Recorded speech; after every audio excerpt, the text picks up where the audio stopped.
The new PVL conference is just around the corner. The NextLed Chameleons are set to debut a brand new lineup featuring two volleyball legends reunited again. We welcome them. Abby Maraño, Myla Pablo, welcome to the show. Woo!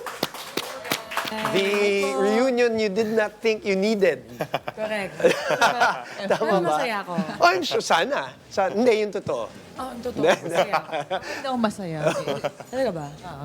Bigla nagbago yung Sabi ko na eh. Sabi ko na eh. Uy, parang part 2 na to, di ba? Dahil kagabi, you guys were... Yeah, yung mga bagong teammates na nila. Okay. Inasahan niyo ba that this will ever happen again? Kayong dalawa? Nagkalaban na kayo, obviously. Nagkasama uli in different national teams, F2 dati. Tapos, nagkahiwalay. Did you expect na this will happen again? Siyempre, before, hindi namin talaga na-expect kasi parang after the hiwalayan. Naghiwalay kami ng teams. Hindi na namin naisip na parang ever magkaka-chance pa kaya na makakalaro kami together.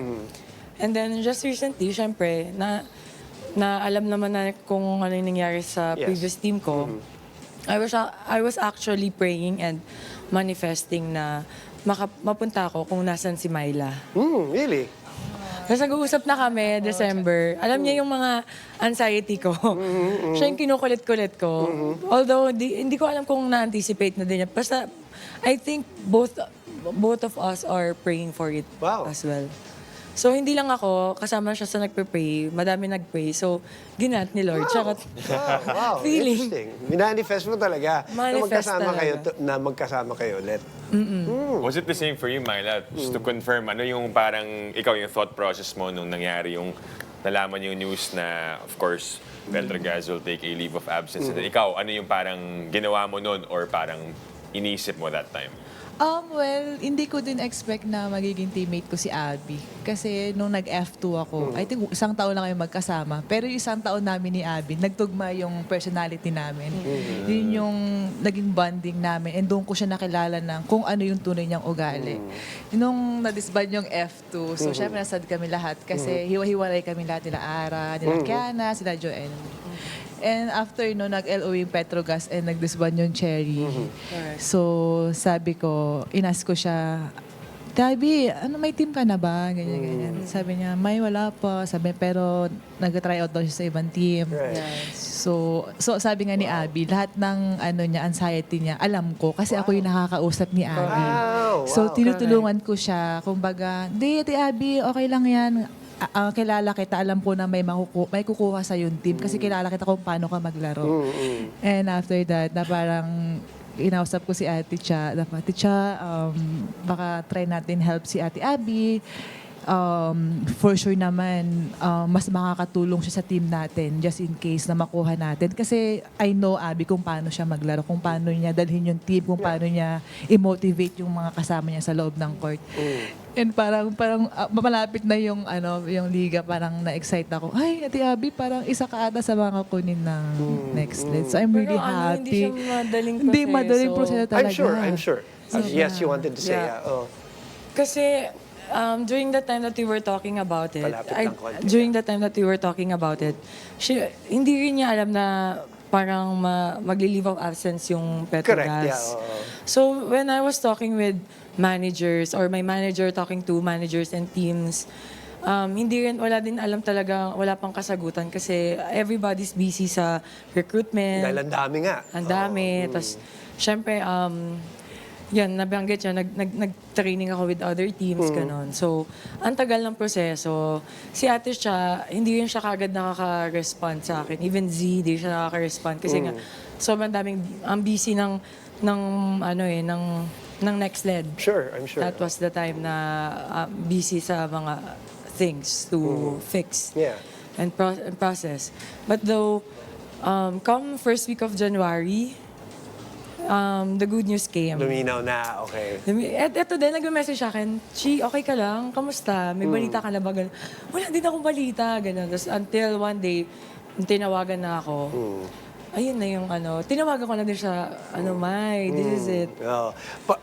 Klaruin natin sa audience when you talk about Cha, si Cha Cruz, we're talking about Cha, and of course si Zizi Hervasio, na part of management of their former teams, para malinaw yung usapan natin. Yes. Interested ako dun sa sinabi ni Myla na nag-click kayo. Paano? Saan nagsimula? Abby, yung naalala mo? Tingin ko yung sa training, makulit kasi kami dalawa eh. And actually, madaming makulit sa F2, sa team namin that time. Ito yung, yung pagbibiro niya, alam mo yung, ano yung term ng mga Gen Z ngayon, mga kanal jokes, parang tama ba doon? Kanal humor, ganun. Yeah, kanal humor.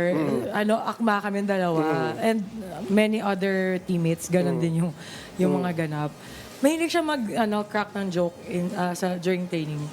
Batuhan kami. Saluhan, batuhan, yung kulitan. Madalas nangyayari siya sa training. Doon ko nakita na, ito pala yung si Myla. Kasi pag naglalaban kami dati during the UAP days, hindi naman ganun parang angasan, di ba? At sasabihin ko sana, nag-aangasan pa. Angasan, di ba? Right, yeah. Siya ba, open pa siya nung time na yun, tapos ako, puro ako running. So, siya yung blocker ko. Pag Correct. nalulusutan ko siya, talagang aangasan ko siya. Yes. Pero pag siya naman yung, papalo, so hindi kami makakablock. Tataas na kilay niya. Ewan ko naman, mamewang pa to eh. May pamewang yan eh. Oo, tama. Kung hindi ako nagkakamali. So, it worked. So looking back, grabe na yung napagdaanan ninyo. I mean, ganun siguro na boom when you find someone that goes through the same thing. Doon kayo nagkaka-connection, di ba? Yun Kasi pa, yun yung pa. time na naghihintay kayo, kung saan kayo pupunta. But now that you're in your new team, nakapag-training na kayo, how has it been, Myla, yung chemistry ng team? I'm sure may mga, kumbaga, kinakapapa kayo with your new teammates, may mga kasama kayo na first time sigurong kasama sa team, pero meron din mga nakasama ulit. So how has it been sa training? Sa training naman, hindi naman kami nahirapan mag-adjust din. Kasi nga, na-excite pa nga kami. Kasi Siyempre. yung mga kasama namin, mga young players. So sabi nga namin, ay, magandang combination, the young player and veteran player. Kasi syempre yung mga batang yan, ganado pa. Gutom, Energy pa yung gutom, mga yan.